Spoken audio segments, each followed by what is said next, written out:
প্রথম ম্যাচের প্রিভিউ অ্যানালিসিসে যা যা প্রেডিকশন দিছি সব কিছুই কিন্তু সঠিক হয়েছে। যারা ভিডিওটা দেখে খেলছেন তারা কিন্তু ভালো একটা ইনকাম করছেন। টস বলছিলাম যে ইংল্যান্ড উইন করবে এবং এখানে আপনার রান হবে 170 প্লাস এবং পাওয়ার প্লেতে যদি অস্ট্রেলিয়া টিমের যদি ওপেনিং ভালো করে তাহলে কিন্তু ভালো ম্যাচ করব। যে মাঠে আজকে ম্যাচটি হবে ওই মাঠ সম্পর্কে যদি আমরা অ্যানালাইসিস করি দেখতে পারবো কার্ডিফ ওয়েলসে কিন্তু আজকে ম্যাচটি হবে। এই মাঠে কিন্তু রিসেন্টলি 3টা ম্যাচের মধ্যে 2টা ম্যাচ ফার্স্ট ব্যাট, একটা ম্যাচ সেকেন্ড ব্যাট উইন করেছে। রিসেন্টলি 3টা ম্যাচের মধ্যে ফার্স্ট ব্যাটের কিন্তু এখানে ভালো পারফরমেন্স কিন্তু আমরা দেখতে পাচ্ছি। তবে আমার কাছে মনে হয় যে আপনার আজকে ম্যাচের মধ্যে টস উইন করে এখানে বল নিতে পারলে ভালো একটা সিদ্ধান্ত হবে। সেকেন্ড ব্যাটটি আজকে ম্যাচের মধ্যে ফেভারিট থাকবে আমার কাছে যেটা মনে হয়। এবং লাস্ট 3টা ইনিংসের মধ্যে রিসেন্টলি একটা ম্যাচে 182 রান, তার আগে ম্যাচটির মধ্যে শুধুমাত্র 88 রান হয়েছে, 88 রানে অল আউট হয়ে গেছে। তার আগে ম্যাচটির মধ্যে 243 রান হয়েছে। তো এই মাঠে কিন্তু লো স্কোরিং হাই স্কোরিং দুইটাই হয়ে থাকে। আর যেহেতু এখানে বড় মানের দুইটা টিম, ব্যাটিং লাইনআপও কিন্তু খুবই ভালো, সেহেতু আমার কাছে মনে হয় ভালো একটা রান হবে। কত হবে সেটা কিন্তু একটু পরে আপনাদেরকে জানাবো। তো ভিডিওটা সম্পূর্ণ দেখবেন, অবশ্যই ভিডিওতে লাইক করে দিবেন, এতে কিন্তু আমরা অনেকটাই উৎসাহিত হই। এবং যে এখানে যদি আমরা দেখি এই মাঠে কিন্তু ফেস বোলারের যে চাহিদাটা সেটা কিন্তু মোটামুটি ভালোই, তার পাশাপাশি স্পিনও কিন্তু ভালো বল করে থাকে। তবে বেশিরভাগ ক্ষেত্রে দেখা যাবে এখানে ফেস বোলাররা বেশি ভালো করবে, উইকেটগুলো বেশি নেবে। টিম রেট অ্যান্ড সাজেশনের দিকে গেলে আমরা দেখতে পারবো আজকে ম্যাচের মধ্যে কিন্তু রেটটা এরকম থাকবে। অস্ট্রেলিয়া কিন্তু এখানে বাড়তি টিম থাকবে, অস্ট্রেলিয়া থেকে 1370 টাকা রেট থাকবে, ইংল্যান্ডকে দিবে। আপনি যদি ইংল্যান্ড লোকাল বা অনলাইনে নেন 1370 টাকা আপনি কিন্তু পেয়ে যাবেন।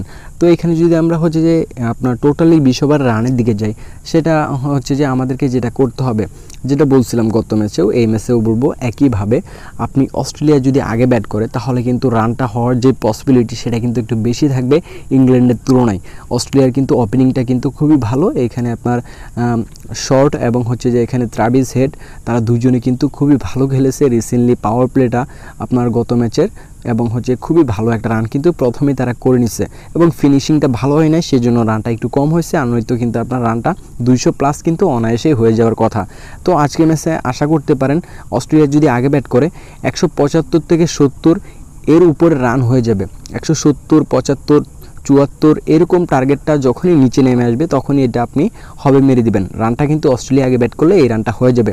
আর যদি ইংল্যান্ড আগে ব্যাট করে তাহলে এখানে 170, 68, 69 এই রানটাই যখন টার্গেটটা নেমে আসবে তখনই সাথে সাথে হবে মেরে দিবেন। এই রানটা কিন্তু ইংল্যান্ডও করে নেবে। এবং এখানে ইংল্যান্ডের রানটা একটু কম নেবেন, যেটা বলতেছি 5-6 রান বা 7-8 রান এরকম কম নেবেন। আর পাওয়ার প্লেটা যে টিমে আগে ব্যাট করুক এখানে 46, 47 এরকম আপনি আসলেই নিয়ে নেবেন। আর টসটি আমার কাছে মনে হয় অস্ট্রেলিয়া উইন করতে পারে। দুই টিমের যে রিসেন্টলি ম্যাচটা সেইখানে কিন্তু ইংল্যান্ড কিন্তু হেরে আসতেছে, অস্ট্রেলিয়া কিন্তু উইন করে আসতেছে। তো অস্ট্রেলিয়ার যে পারফরমেন্সটা ফর্মটা সেটা কিন্তু ভালো ইংল্যান্ডের তুলনায়, প্লাস পয়েন্টে থাকবে অস্ট্রেলিয়া টিম। আর দুই টিমের ইতিহাসে এখানে 25টি ম্যাচ হয়েছে, সেই জায়গায় কিন্তু এখানে 12টি ম্যাচ অস্ট্রেলিয়া উইন করেছে, 11টি ম্যাচ ইংল্যান্ড উইন করেছে। T20 রেকর্ড একটা টিম আরেকটা টিমের বিরুদ্ধে। এখানে অস্ট্রেলিয়ার পাল্লাটা আমরা জাস্ট ভারী দেখতে পারতেছি সামান্য একটু, একটা ম্যাচ তারা বেশি উইন করেছে। আর এখানে 2টি ম্যাচ নো রেজাল্ট রয়েছে।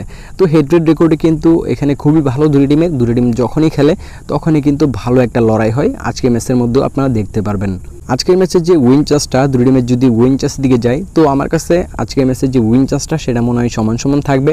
অস্ট্রেলিয়াকে অবশ্যই হারানোর সর্বোচ্চ চেষ্টা করবে ইংল্যান্ড, কারণ এই ম্যাচটা যদি ইংল্যান্ড হেরে যায় তাহলে কিন্তু এখানে তারা সিরিজটা হেরে যাবে। অবশ্যই কিন্তু কামব্যাক করতে চাইবে ইংল্যান্ড টিম। আর অস্ট্রেলিয়া তো একটা অবশ্যই এগিয়ে আছে, তাদের এতটা চিন্তা নেই। এই ম্যাচটা যদি তারা হেরেও যায় তারপর তাদের একটা ম্যাচ থাকবে, ওই ম্যাচটা উইন করতে পারলেই তারা সিরিজ উইন করতে পারবে। 2টা ম্যাচের মধ্যে একটা উইন করলেই হবে।